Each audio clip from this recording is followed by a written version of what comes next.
Quantos estavam aqui domingo passado à noite? Quantos foram abençoados pela palavra do pastor Gustavo Paiva? Quantos lembram do que ele falou? Tem uns caras, eu não sei o que ele falou, mas eu fui abençoado, foi bom. Amém, isso é bom também. Mas o Gustavo falou sobre, sabe, ele falou sobre nós cristãos, aqueles que seguem Cristo.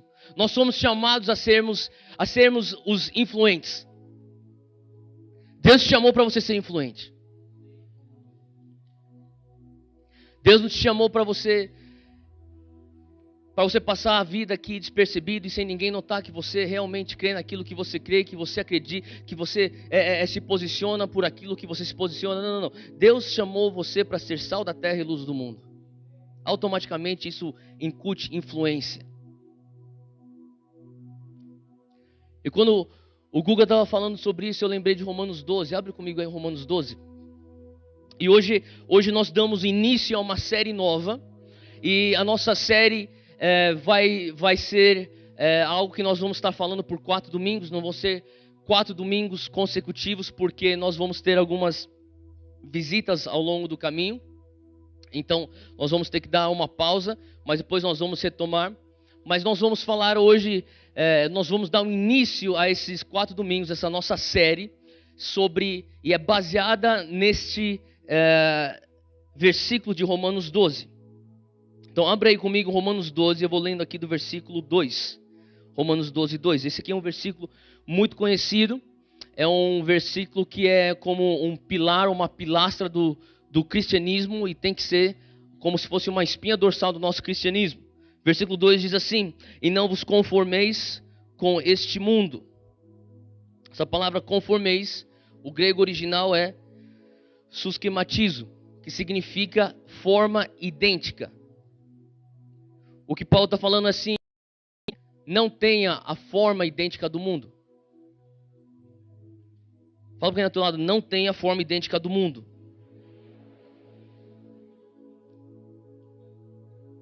Mas transformai-vos pela renovação da vossa mente ou do vosso entendimento. Hoje a gente vai ter um pouquinho de grego aqui.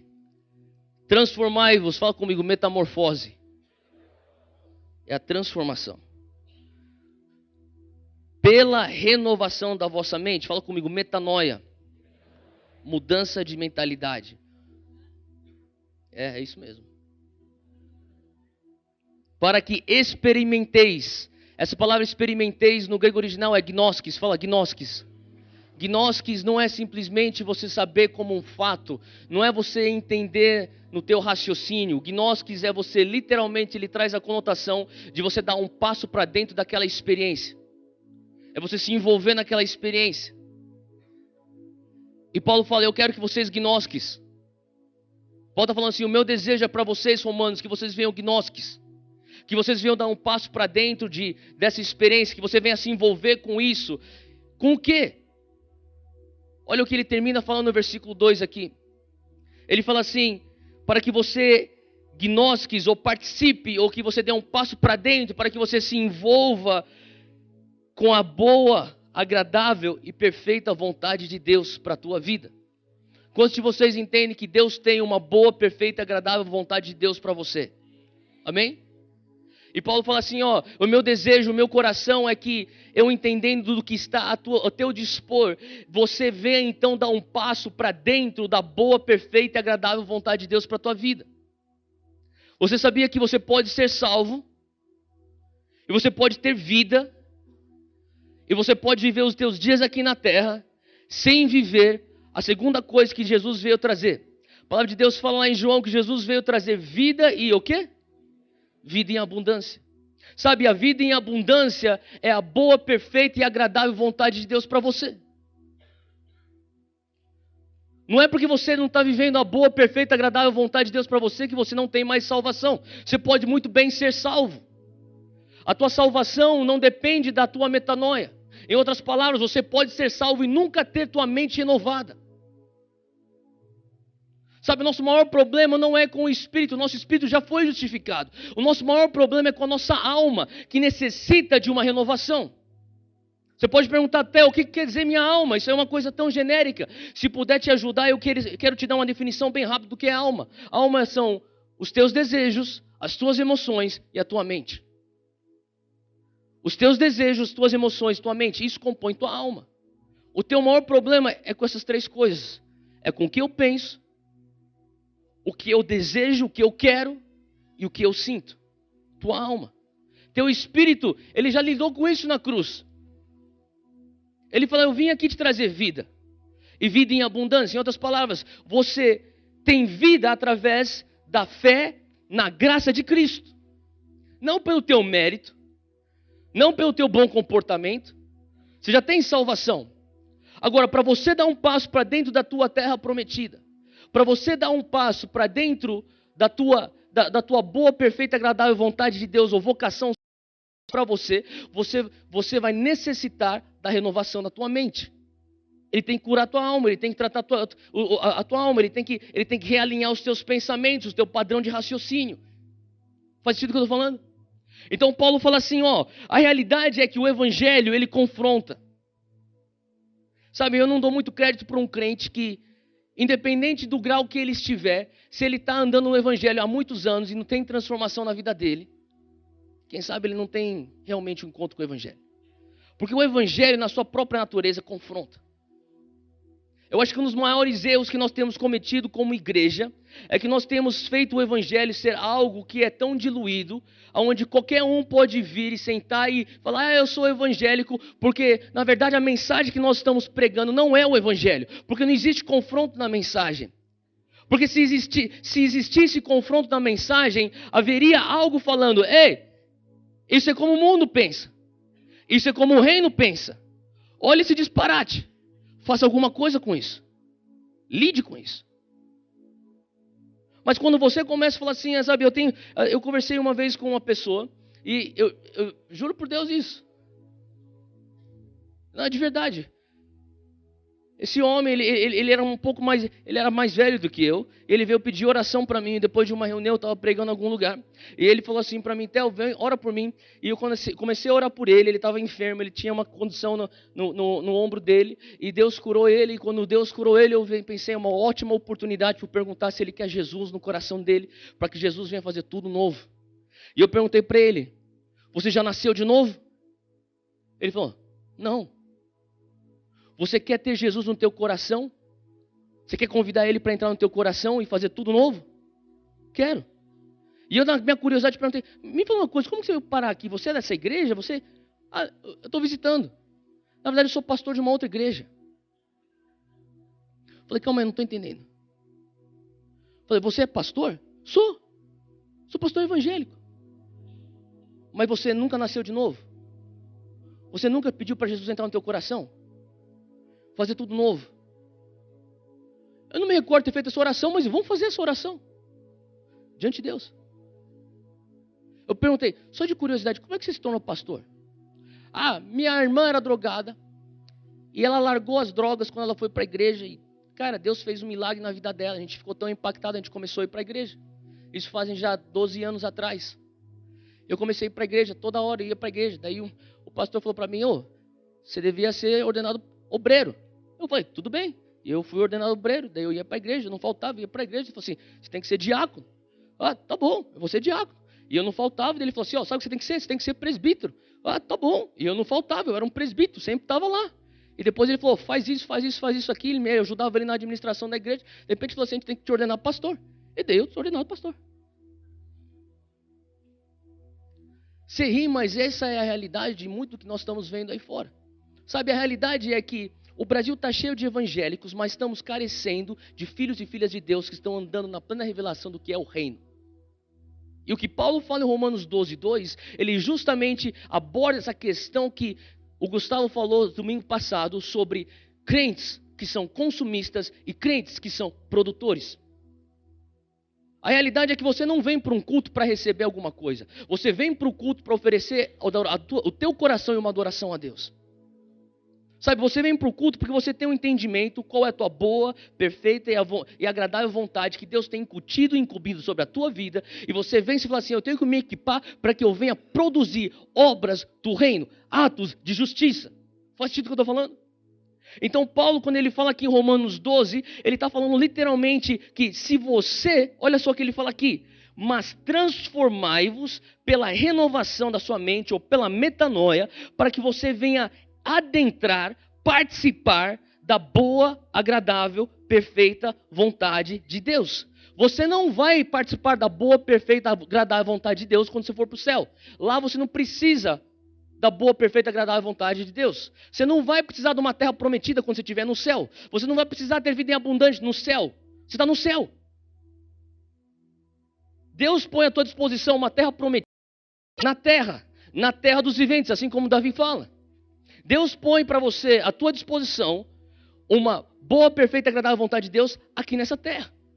Você tem uma missão para cumprir aqui nessa terra. E é da tua responsabilidade, é da minha responsabilidade. Eu descobri qual que é a missão e é da tua responsabilidade você descobrir a tua missão. Efésios 5, 15, 16 e 17. Depois você lê isso em casa. Então o que Paulo está falando aqui, ele está falando assim: olha, você tem que descobrir qual que é a boa, agradável, perfeita vontade de Deus. Mas para fazer isso, você necessita, tudo isso é dependente na questão de metamorfose. Por isso que hoje nós iniciamos pelos próximos 4 domingos a série Metamorfose Ambulante. Vocês lembram dessa música? Eu sei que eu estou incomodando alguns religiosos. Fica frio, hoje a gente vai abrir tanta Bíblia, você vai ser inundado com Bíblia que teu espírito religioso vai ser expelido. Mesmo com Raul Seixas na tua cabeça. Cara, a realidade é que Raul Seixas canta uma música muito mais do reino do que a música gospel Minha Vingança Tem Sabor de Mel. É a realidade, desculpa.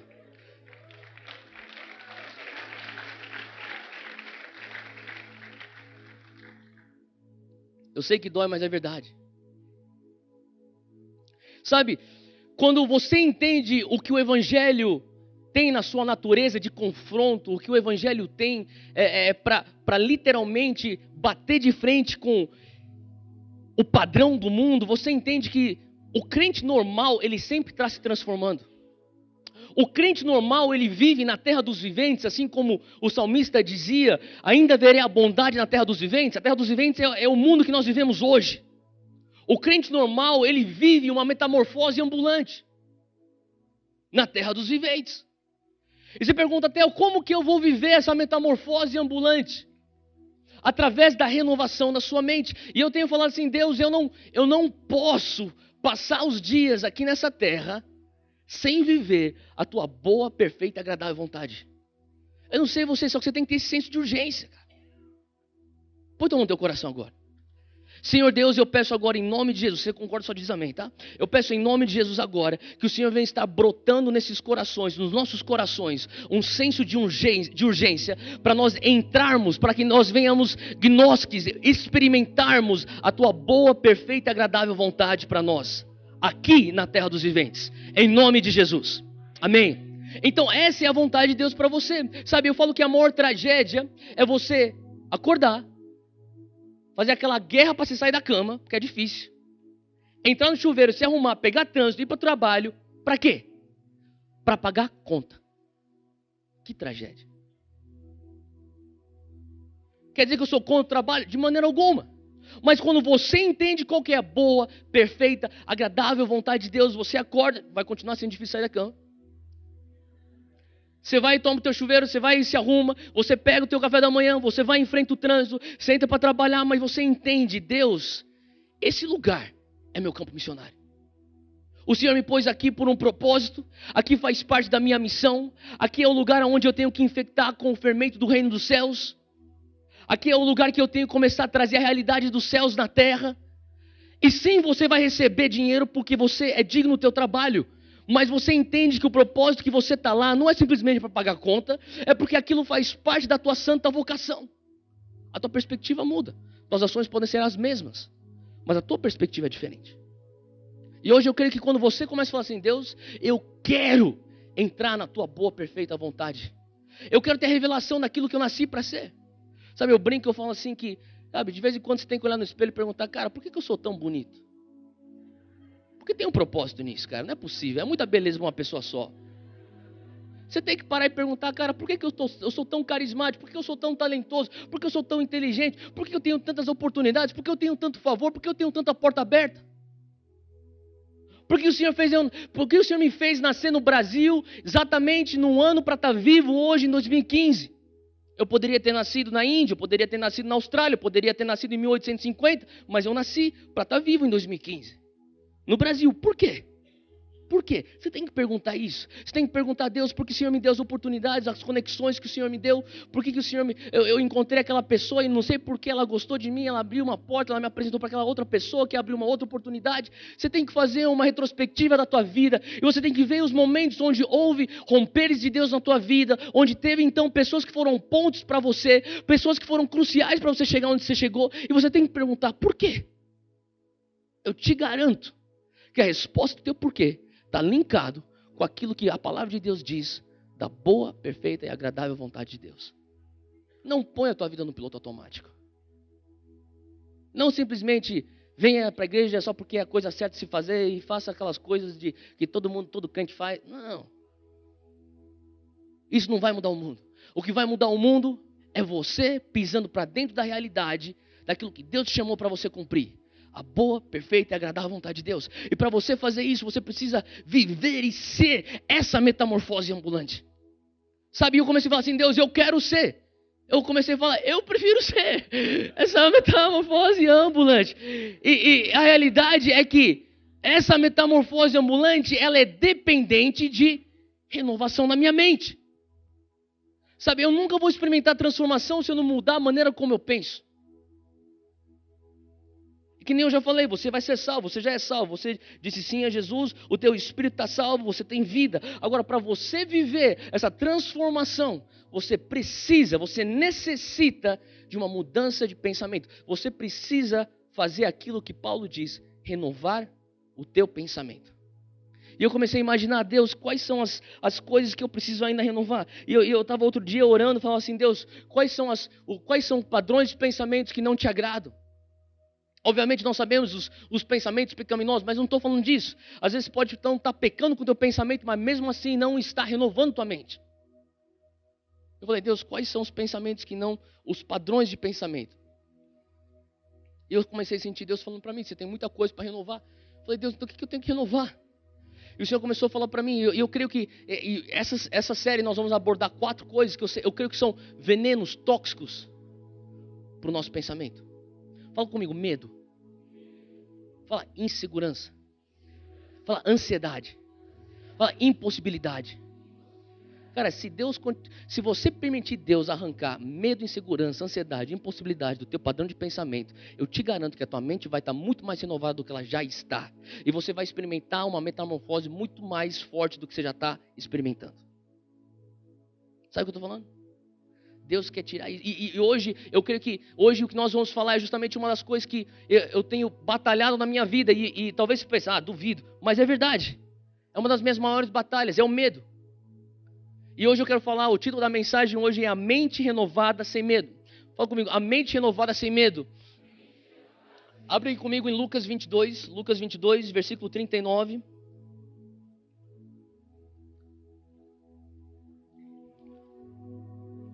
Lucas 22, versículo 39.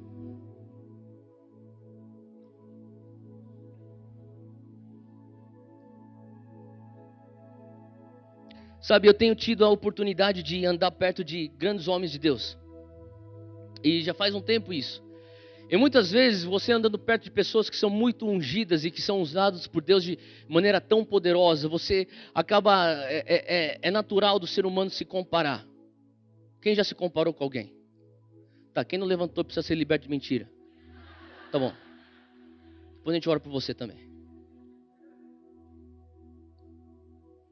Minha mãe sempre falava para mim, você sempre sai perdendo quando você se compara. É porque minha mãe sempre falava para mim, quando você pegou na nota de álgebra? Eu falava isso. Daí ela ficava brava comigo e falava assim, mas o Alex, o meu colega, o Márcio, eu não quero saber o que eles fizeram, eu quero o que você fez. E ela falava, você sempre se compara, você sempre se compara. E toda criança, você começa a perguntar, quanto é que você pegou nessa nota? Ele vai comparar com os colegas. É do ser humano fazer isso. E uma coisa que minha mãe sempre falava para mim quando eu era pequeno é: você sempre sai perdendo quando se compara. Porque se você se compara com uma pessoa e você é superior àquela pessoa, você fica arrogante, você saiu perdendo. Se você se compara com uma outra pessoa e você é abaixo daquela pessoa, você sai depressivo, você sai perdendo. Não se compare. Sabe, e eu estava lá, eu estava perto desses homens de Deus, e eu comecei a me comparar, e eu falei: nossa, esses caras são homens de fé. Esses caras aí, eles andam, é capaz do cara atravessar a parede, o cara andar sobre as águas. E eu falava: nossa, esse cara é... E eu falei: e eu comecei a me sentir tão mal, porque eu não tinha tanta fé que nem eles. E sabe que o oposto de fé fé é você acreditar em Deus. Medo é você acreditar no diabo. E eu comecei a falar: cara, eu tenho muito medo. Sabe, e eu estava nesse momento que eu estava, sabe, orando, e o Senhor falou para mim: você tem que renovar a tua mente. Eu comecei, sabe, o diabo ele vem, ele põe acusação. Eu comecei a me sentir acusado com isso, e o Senhor começou a falar para mim, Lucas 22, eu fui levado para essa passagem. E a coisa interessante é que Jesus passou por medo. Eu não sei se você sabia disso, mas Jesus teve medo. Olha só o versículo 39. Isso aqui foi um consolo para mim. E saindo foi Jesus, como costumava, para o Monte das Oliveiras, e também os seus discípulos o seguiram. E quando chegou àquele lugar, disse-lhes: orai para que não entreis em tentação. E apartou-se deles cerca de um tiro de pedra, isso aqui mais ou menos 40 metros. E pondo-se de joelhos, ele orava e dizia: Pai, se queres, passa de mim este cálice. Todavia não se faça a minha vontade, mas a tua. E apareceu-lhe um anjo do céu que o confortava, e posto em agonia. E essa palavra agonia no original é literalmente agonia, mas ele traz a conotação de grande dor, ou grande medo, grande pavor. E posto em agonia, esse grande medo, ele orava mais intensamente. E o seu suor tornou-se em grandes gotas de sangue que corriam até o chão. Sabe, a realidade é que Jesus passou por medo. Você pode também, hoje, que nem eu, compartilhar esse sentimento, dessa realidade do que é você ter medo. E Jesus passou por medo. E não sei se isso serve de consolo para você, como serviu de consolo para mim. Mas eu comecei a pensar: Jesus, por que o Senhor passou por medo? Sabe, se você for ler lá do início do nascimento de Jesus até a crucificação, a ressurreição e a ascensão de Cristo, você vai ver que em diversos momentos da trajetória de Jesus aqui na terra, Jesus como homem encarnado, 100% homem aqui na terra, ele teve diversas oportunidades para ter medo. Ele teve diversas oportunidades para ser pego com pavor. Mas ele não se entrega ao pavor, mas justamente nesse momento ele se entrega ao pavor. Sabe, ele experimenta um medo tão, de um grau tão agudo, que ele passa a suar sangue. Agora, você tem que entender que quem está escrevendo esse texto é um médico. Lucas, ele era um médico. E se você for comparar o evangelho de Lucas com o evangelho de Mateus, Marcos e João, você vai ver que Lucas tem uma ótica muito mais detalhista, que é bem típico de um médico. E ele, como médico, ele põe esse detalhe que é algo que impressiona. Ele tem tanta angústia, tanta agonia, ao ponto de uma dor tão aguda trazer esse fenômeno que é suar sangue.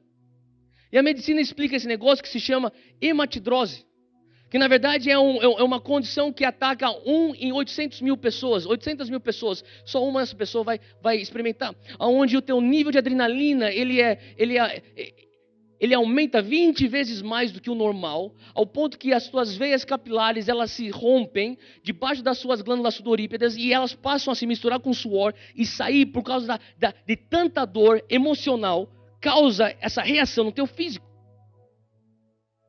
Hematidrose que os médicos chamam, e Lucas ele cita isso no Evangelho para mostrar: olha, Jesus passou por um medo, uma agonia, um medo extremo. Marcos 14:33, você não precisa abrir isso, mas a ótica de Marcos, quanto a esse exato momento, ele fala que Jesus tomou consigo a Pedro e a Tiago e a João e começou a ter pavor e angustiar-se. Jesus, o Messias, ele teve pavor. Ele teve pavor. Sabe, Jesus compartilha disso que você passa, do que eu passo, que se chama medo. Medo. Jesus participou disso. Eu comecei a perguntar: Jesus, mas por que sabe, eu fiquei perguntando, por que Deus, Jesus, Deus Filho, ele experimenta medo quando diversas oportunidades no passado ele poderia ter experimentado e nunca experimentou? Sabe, e eu creio que é justamente por conta de Hebreus 4. Abre comigo em Hebreus 4. Hebreus 4, versículo 15.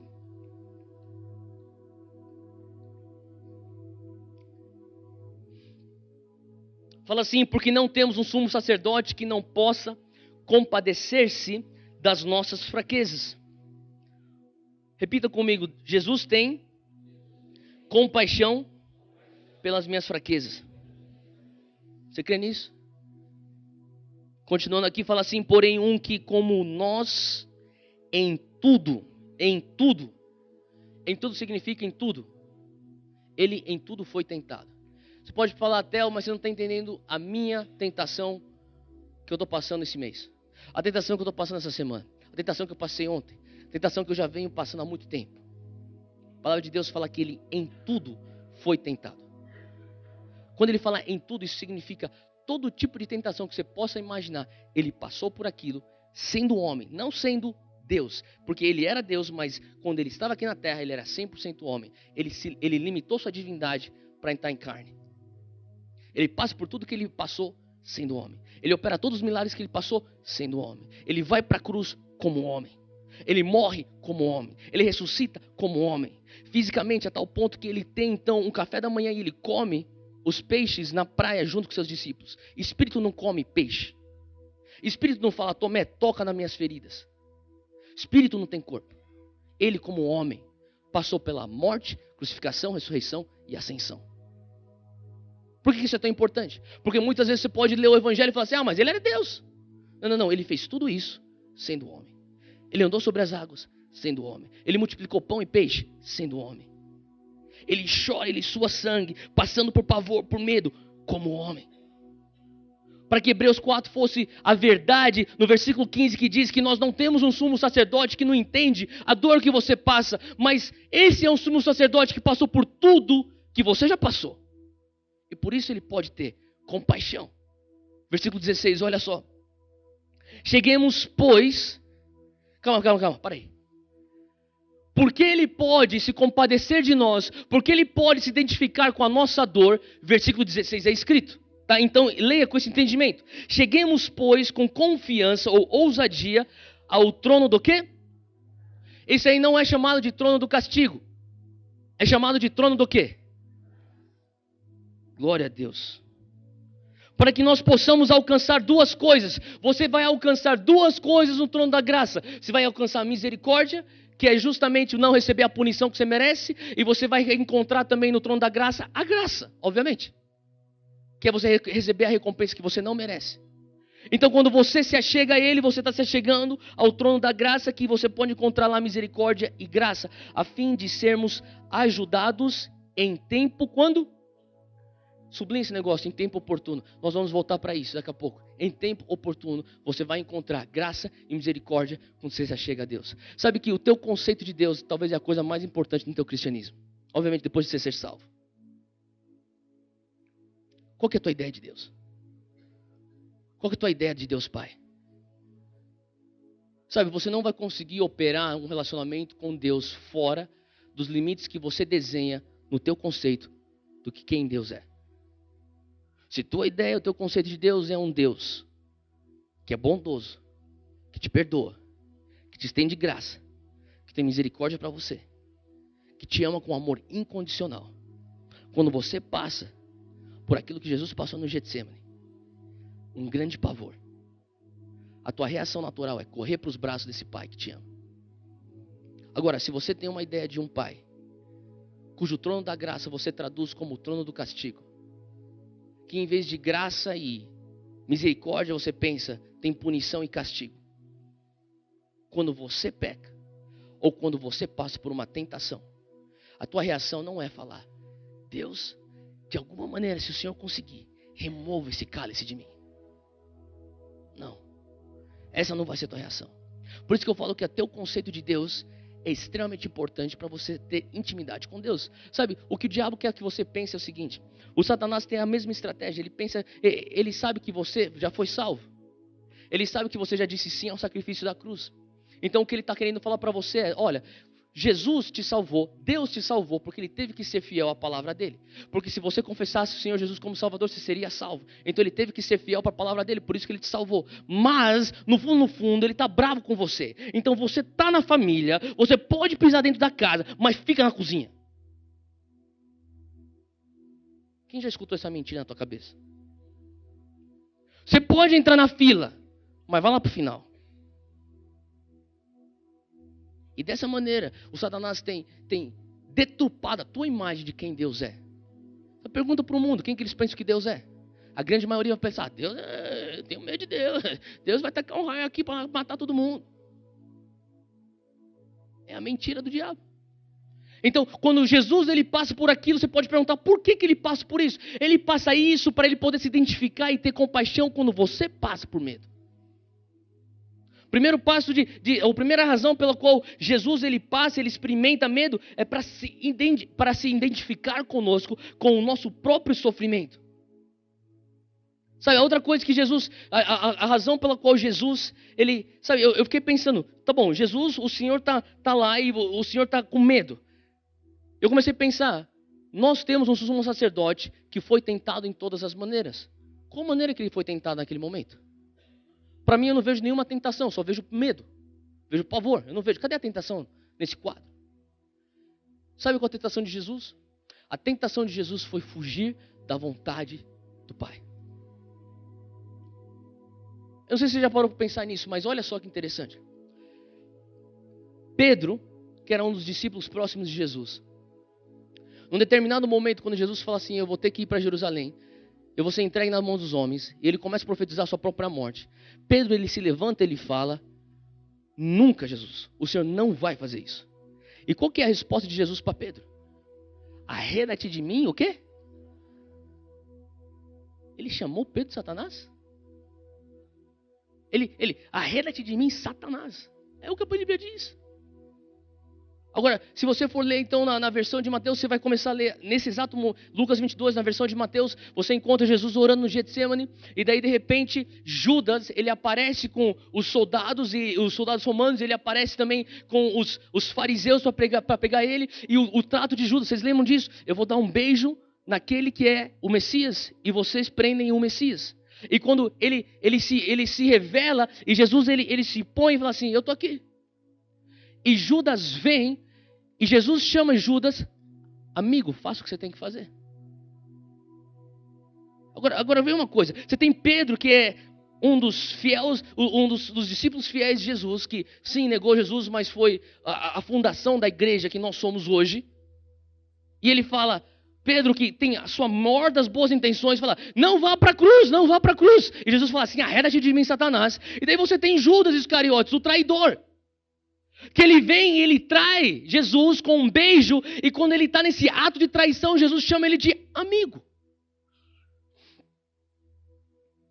Sabe, a realidade é que Jesus entendia coisas que nós não entendemos. E ele via a pessoa como um amigo, porque naquele ato de traição, esse amigo que era um traidor, estava impulsionando Cristo para o seu propósito. E aquele amigo, com a sua boa intenção emocional, estava tentando impedir Jesus de chegar no seu propósito. Por isso, na ótica de Cristo, aquele é Satanás e aquele é amigo.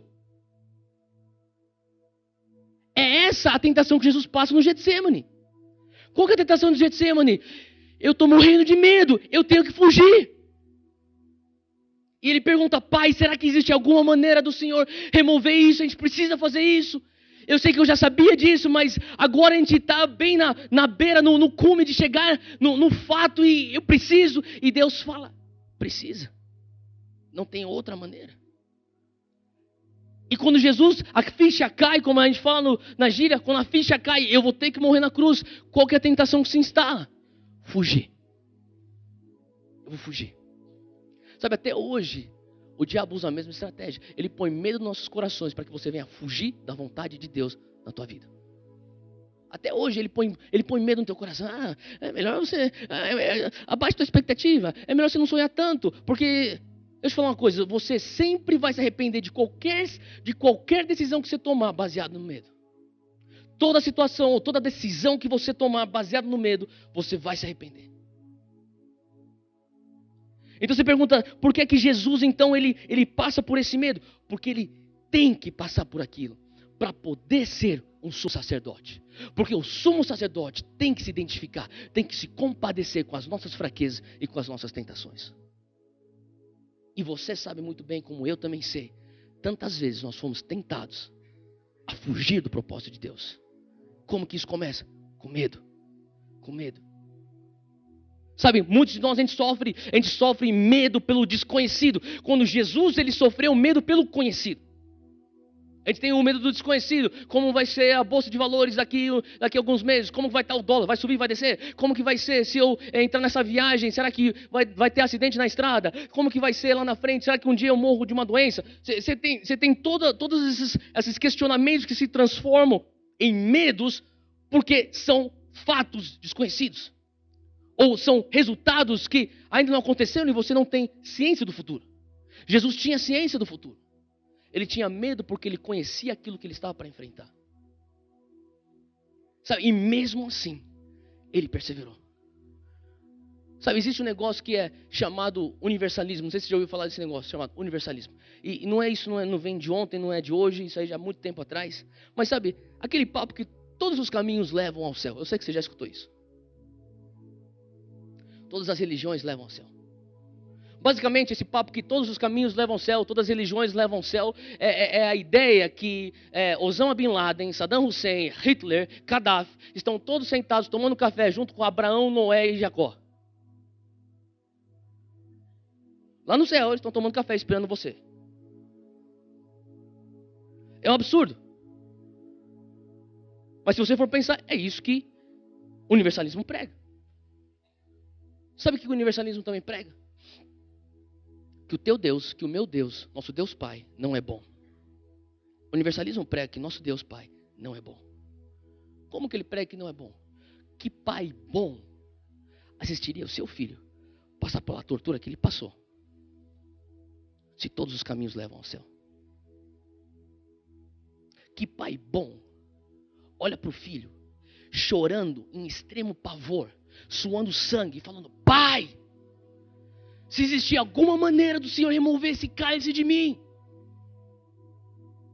Que pai bom assiste aquilo e fala: filho, não tem como. E simplesmente permite com que aquilo aconteça por um teatro. Esse não é um pai bom. Mas pela graça de Deus, nosso pai é bom. Porque ele entendia que a única maneira, a única verdade, o único caminho para chegar a Deus é Jesus Cristo. Único. E por isso ele sofreu junto com seu filho, para que eu e você pudéssemos ser reconciliados com ele. Por isso que não é todo caminho que leva a Deus, é só um caminho que leva a Deus: Jesus Cristo. E nós não temos que ser politicamente corretos quanto a isso. Só Jesus leva para o céu. Sabe, a outra questão por que Jesus passou por tudo aquilo que ele passou é porque ele sofreu um ataque. Ele estava debaixo de uma artilharia pesada do Satanás. E olha só o que fala lá em 2 Timóteo 1,7. Abra aí comigo, esse texto é interessante, é importante. Você talvez já escutou falar. Fala assim que...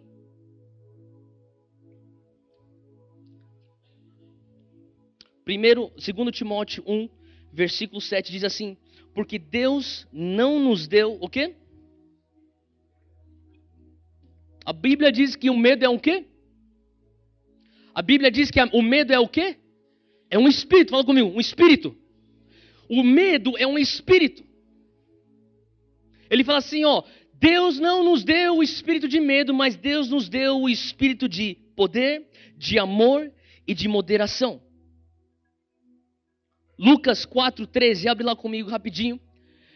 Enquanto você está chegando em Lucas 4,13, esse texto é o texto que Jesus, ele tá terminando o seu jejum de 40 dias, ele está no deserto, e quando ele está no término desse período, onde ele está extremamente fraco, vulnerável, ele está debilitado fisicamente, ele passou por isso 100% homem, Satanás aparece, bem no momento da fraqueza dele. E sabe, Satanás ele vai te atacar com o espírito de temor. Ele não vai te atacar com o espírito de temor quando você está bem. Ele vai procurar o momento que você está fraco. Versículo 13, capítulo 4 de Lucas. Fala assim, tendo terminado todas essas tentações, e ele tenta Jesus por 3 vezes, ele não consegue, ele não tem êxito em nenhuma dessas 3 vezes, o diabo o deixou, o quê? Até quando? Fala comigo, ocasião oportuna. Quando foi a última vez que você leu ocasião oportuna hoje? Hebreus 5, ou melhor, Hebreus 4:16. Sabe por quê? Porque Satanás, ele é um oportunista. Satanás, ele não vem te atacar com o espírito de medo, porque o medo é um espírito. Ele não vem jogar setas espirituais de medo na tua direção, quando você está com suas mãos erguidas, chorando na presença de Deus, pegando fogo por Jesus, apaixonado pela Bíblia, memorizando a palavra. Ele não vem para você quando você está no meio de pessoas que estão adorando junto a Deus junto com você. Não. Ele vai esperar um momento que você está isolado. Ele vai esperar um momento que você está sozinho. Ele vai esperar um momento que você está desanimado. Ele vai esperar um momento que você está questionando as promessas e as palavras proféticas que Deus já proferiu sobre a tua vida. E você questiona, será que isso é para mim? Será que então, e todo esse negócio que eu estou segurando nessas palavras, é melhor então eu enfiar o pé na jaca de vez. E ele fala assim, e daí que ele te ataca com o espírito de medo, porque Satanás é um oportunista. Eu não sei se você já viu uma pessoa com uma índole boa, com uma oportunidade de vingar-se de alguém. Talvez até fisicamente, talvez com palavras, ou talvez numa manobra dentro da tua empresa, ou no teu trabalho, ou uma difamação na tua faculdade, ou de alguma maneira, e você vê que aquela pessoa que talvez merecia até o castigo, e essa pessoa que tinha sido injustiçada no passado, agora tem a oportunidade de literalmente, é só enfincar o punhal, e naquele momento a pessoa arrefece. Você já experimentou isso? Você já viu isso? Você testemunhou isso? Uma pessoa com uma índole boa, quando ela vê uma ocasião oportuna, que nem a Bíblia está dizendo aqui, ela retrai. Satanás não tem índole boa. Quando ele vê uma ocasião oportuna, é aí que ele avança. E quando ele vê Jesus fraco depois de 40 dias de jejum e debilitado, ele ataca uma vez, ele não consegue. Ele ataca 2 vezes, não consegue. Ele ataca 3 vezes, ele não consegue. Ele fala assim, não foi dessa vez, mas eu vou esperar uma ocasião oportuna para te pegar.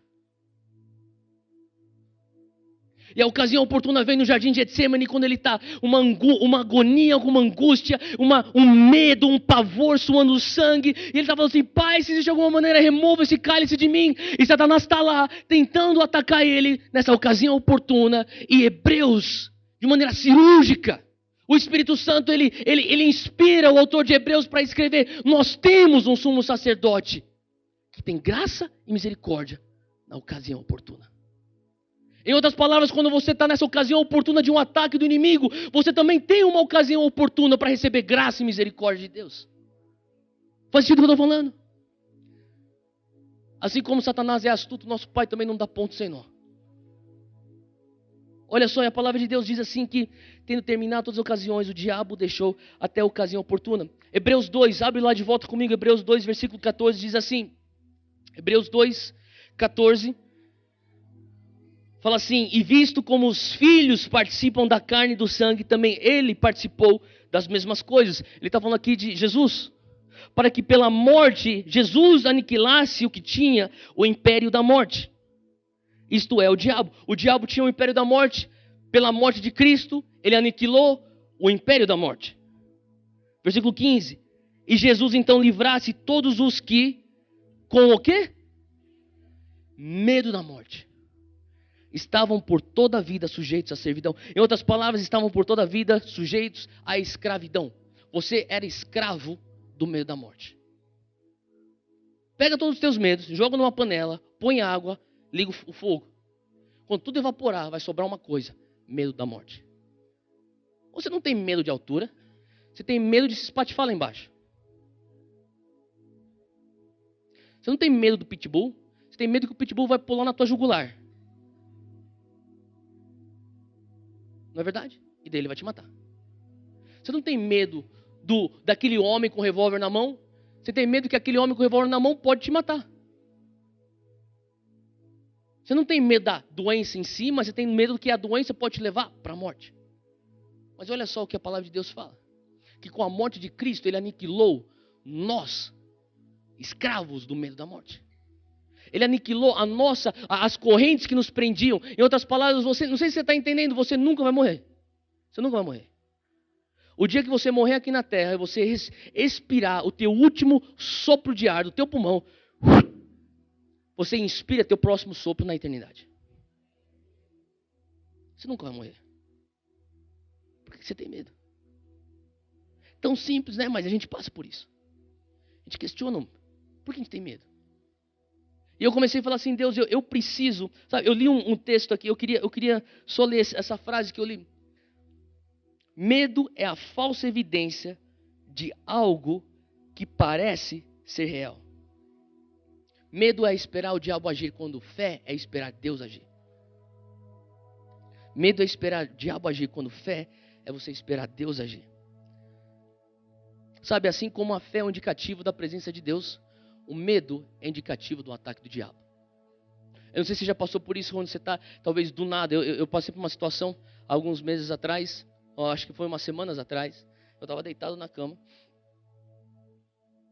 e eu estava prestes a dormir, pegar no sono, e veio um pensamento na minha cabeça: você vai morrer de câncer.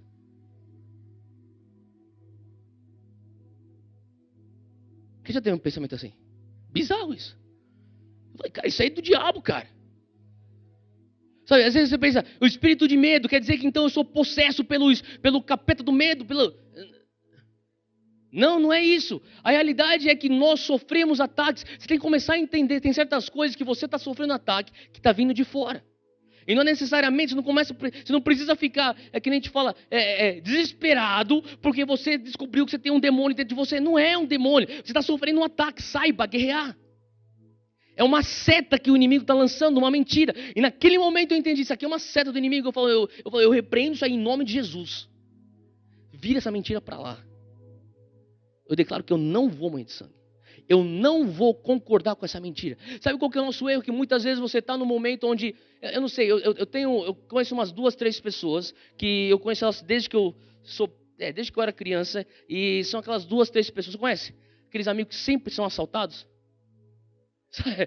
Tipo, cara, a gente passa naquela mesma rua toda hora, eu nunca faço, mas você sempre é assaltado.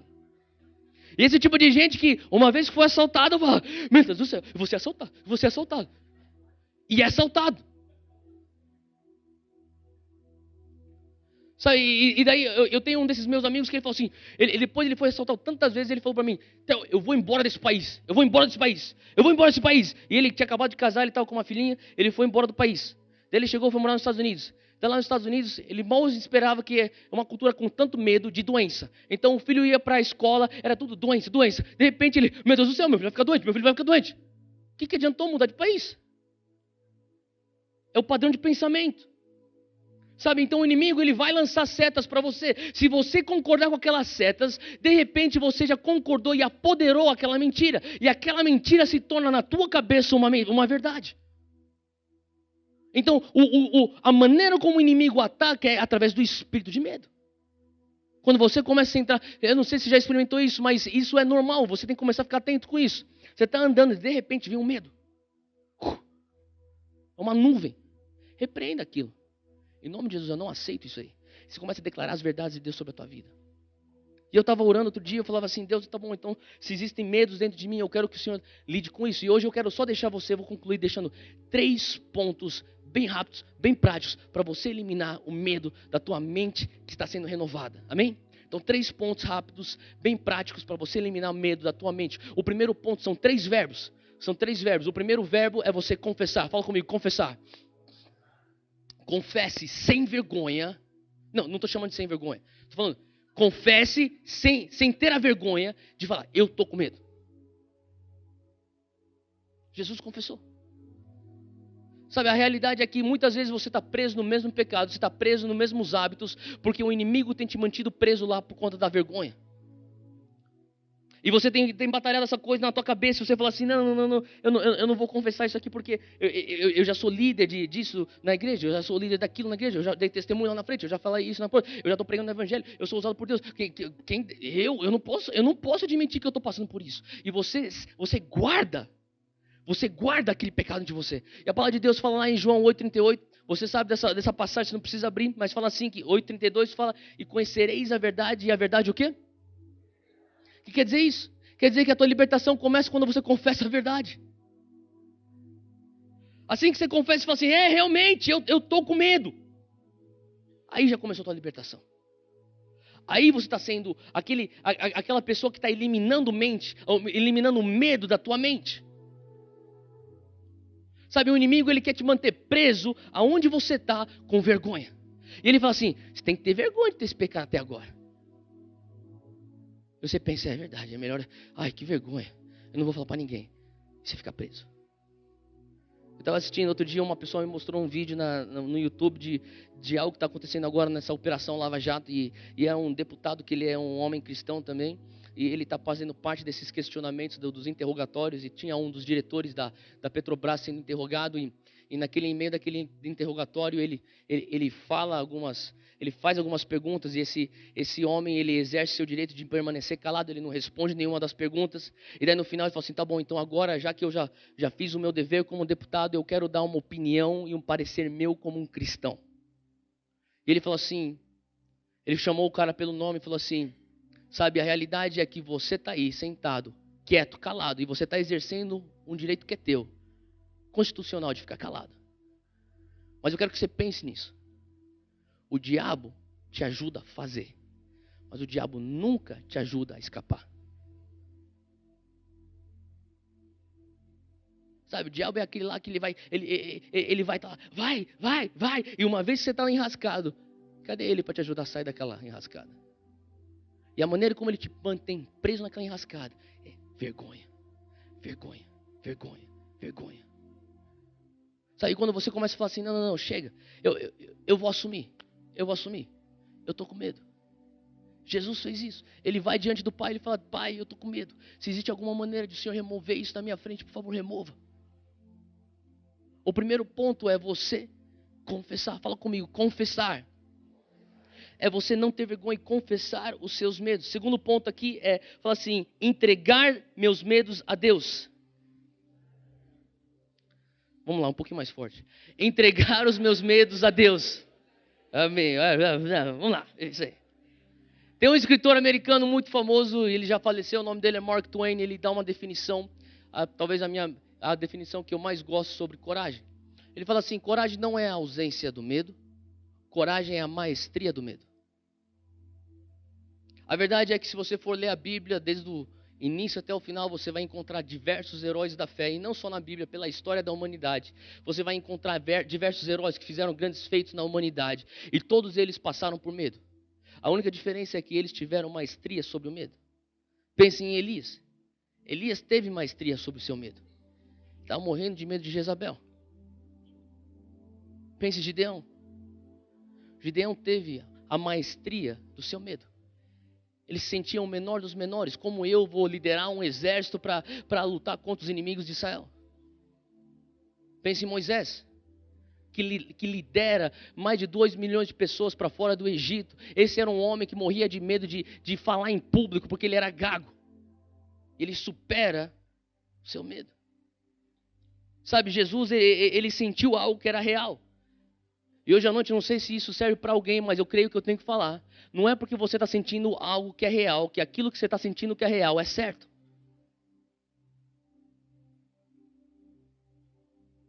Se você realmente quer viver um cristianismo que vai te levar para a tua terra prometida, que vai levar você para cumprir a boa, perfeita e agradável vontade de Deus na tua vida, os propósitos de Deus vão ter que sobrepujar as tuas emoções. De maneira alguma eu estou falando que as tuas emoções não são reais, elas são reais. Eu estava conversando um outro dia com um cara, esse cara ele é muito sábio, ele falou assim, sabe, eu estava conversando, ele tinha um irmão mais novo dele que tinha acabado de terminar um namoro que não era nada saudável. Ele estava consolando o irmão mais novo dele, e ele falou assim, eu falei para ele, não é porque você tem saudade dela que ela é boa para você. Amém? Amém? Glória a Deus. Não é porque você tem saudade dele que quer dizer que ele era bom para você. Não é porque o sentimento é real que aquilo é certo. Sabe, o que Jesus está sentindo é, eu tenho sentido aqui um medo real, genuíno, é autêntico, eu quero fugir. Mas de alguma maneira, ele que é um cristão, obviamente porque ele é Cristo, é maduro, ele consegue fazer com que as suas emoções não ditem o seu comportamento. Sabe, para você realmente entrar na maturidade cristã, você vai ter que fazer com que as suas emoções não ditem o teu comportamento. Às vezes você vai ter a bênção de ter as tuas emoções e o propósito de Deus andando lado a lado. Outras vezes você não tem esse privilégio. Mas isso não deve te impedir de cumprir o propósito de Deus. Sabe, então, o segundo passo que você tem que fazer é você tem que entregar os teus medos a Deus. E você está falando assim, o que quer dizer entregar os seus medos a Deus? Ele fala assim, aqui estão os meus medos, mas o teu propósito tem que sobrepujar os meus medos. É isso que quer dizer entregar os teus medos a Deus. Fala por último aqui, foco. Foco é o nosso último verbo, é focar na presença e no amor de Deus. Focar na presença e no amor de Deus. Salmos 23 fala assim, mesmo que eu ande pelo vale da sombra do quê? Cara, essa sombra não é coisa pouca não. Não é? Ele tem medo, eu estou no vale da sombra, do medo que eu tenho que o dólar vai subir e eu não vou conseguir ir para Disney. O medo que eu tenho que eu não vou conseguir vender o carro do jeito que eu quero para comprar o carro que eu quero. Não é esse tipo de medo, ele está falando de um medo chamado morte. Mesmo que eu ande pelo vale da sombra da morte, eu não temerei. Esse aí é o mesmo cara que escreveu o Salmos 16, abre aí comigo, Salmos 16, versículo 7. Ele fala uma coisa tão importante, ele fala assim, louvarei ao Senhor que me aconselhou, até o meu coração me ensina de noite. Eu tenho posto o Senhor continuamente diante de mim. Eu vou ler de novo esse versículo 8, que isso aqui é o versículo mais importante desse trecho aqui. Eu tenho posto o Senhor continuamente diante de mim. Fala um pouquinho do teu lado, põe o Senhor continuamente na tua frente. Por isso que Ele está à minha mão direita e eu nunca vacilarei. Portanto, o meu coração está alegre, o meu coração se regozija. Também a minha carne repousará segura. Em umas traduções diz, então me deitarei em paz.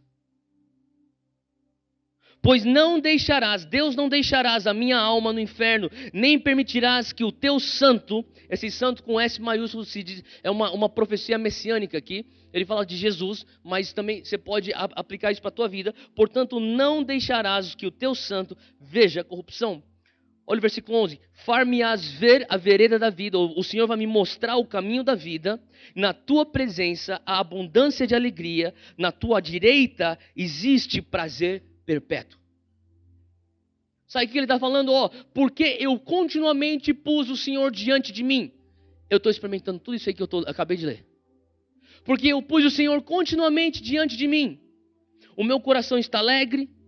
Eu me repousarei com paz, em segurança. A minha alma não vai para o inferno. O Senhor não permitirá com que eu veja corrupção. O Senhor me mostrará o caminho da vida. Na tua presença eu vou experimentar a abundância de alegria. E na tua direita eu vou encontrar um prazer perpétuo, porque eu pus o Senhor continuamente diante de mim. Sabe, isso aqui tem tudo a ver com perspectiva. Davi é aquele cara que está falando assim, mesmo que eu passe pelo vale da sombra da morte, eu não temerei. E porque eu ponho o Senhor continuamente perante mim, eu vou experimentar essas bênçãos. Sabe, existe aí a terra prometida. Você conhece essa história. 12 espias foram enviados, 12 missionários para uma missão. 12 missionários são enviados, 10 terroristas voltam e 2 homens de fé também voltam. De 12, 10 se tornam terroristas. O que quer dizer isso? Eles tacam terror em todo mundo.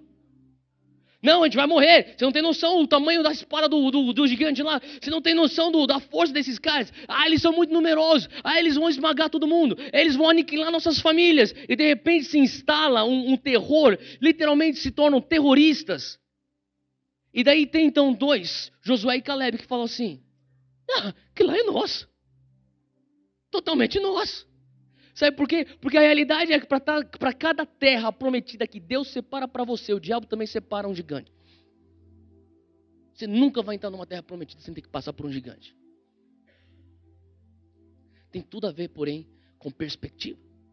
Então Davi está falando assim, a minha perspectiva é que eu ponho o Senhor diante de ti. Diante de mim. Quantos de vocês usam Instagram? Quem tem Instagram aqui? Levanta a mão. Se você tem Instagram. E eu uso Instagram também. Se você quiser me seguir, @dunamisdun. Eu não ponho coisas super espirituais, tá bom? Eu sou normal. E você tem aqueles filtros. Você sabe o que eu estou falando? Aqueles filtros. Você tira a foto, depois você vai editar e você põe os filtros. Ontem eu estava pensando na mensagem que eu ia trazer hoje. E eu estava pensando, revisando algumas coisas na minha cabeça. Enquanto isso eu estava postando uma fotinha no Instagram. E eu estava procurando os filtros. E aqueles filtros lá tem uns nomes estranhos, né? Você tá ligado? Eu nunca entendi qual que é o raciocínio deles darem os nomes para aqueles filtros. E daí era como se o Espírito Santo usasse aquela situação tão corriqueira, banal. E o Senhor começou a falar para mim, e se eu tivesse aí a escolha de ter um filtro de fé? E se você pudesse ter uma escolha de ter um filtro de medo? Quando você está postando uma coisa, uma visão, que filtro que você está pondo? Eu queria achar um filtro de fé e pá. E com certeza nunca usar o filtro do medo. Sabe, é isso que Davi está falando. Eu escolho assistir o que está acontecendo ao meu redor. Eu escolho envisionar o meu futuro. Eu escolho imaginar as tuas palavras se cumprindo na minha vida pelo filtro da fé. Eu escolho não olhar pelo filtro do medo. Sabe, e a outra coisa que nós estamos falando aqui no terceiro ponto é focar na presença. E é isso que Davi está fazendo. Eu tenho que ter, sabe, eu falo, todas as tuas maiores decisões na tua vida, você tem que ter a consciência que Deus está provando aquilo que você está fazendo. Talvez você pense, mas tudo. Escola dos teus filhos, compra de imóvel, venda de imóvel. Aonde você vai passar férias? Com quem você vai passar as férias? Desafios pessoais teus. Planejamento. Qual que é o próximo livro que você vai ler? Pergunte. Ponha o filtro da fé em tudo que você está fazendo e posicione Deus diante de você constantemente. A outra coisa que nós estamos falando é focar não só na presença, mas você focar no amor. 1 João 4, versículo 18 diz: o perfeito amor elimina o quê? Todo medo. Sabe, a realidade é que muitos de nós a gente está com medo porque a gente ainda não experimentou o amor de Deus. A gente conhece o amor, a gente sabe o amor. Deus me ama. Mas sabe, eu creio que Deus está querendo nos levar para experimentar. Gnoskis. Experimentar, dar um passo para dentro. Se envolver no amor do Pai.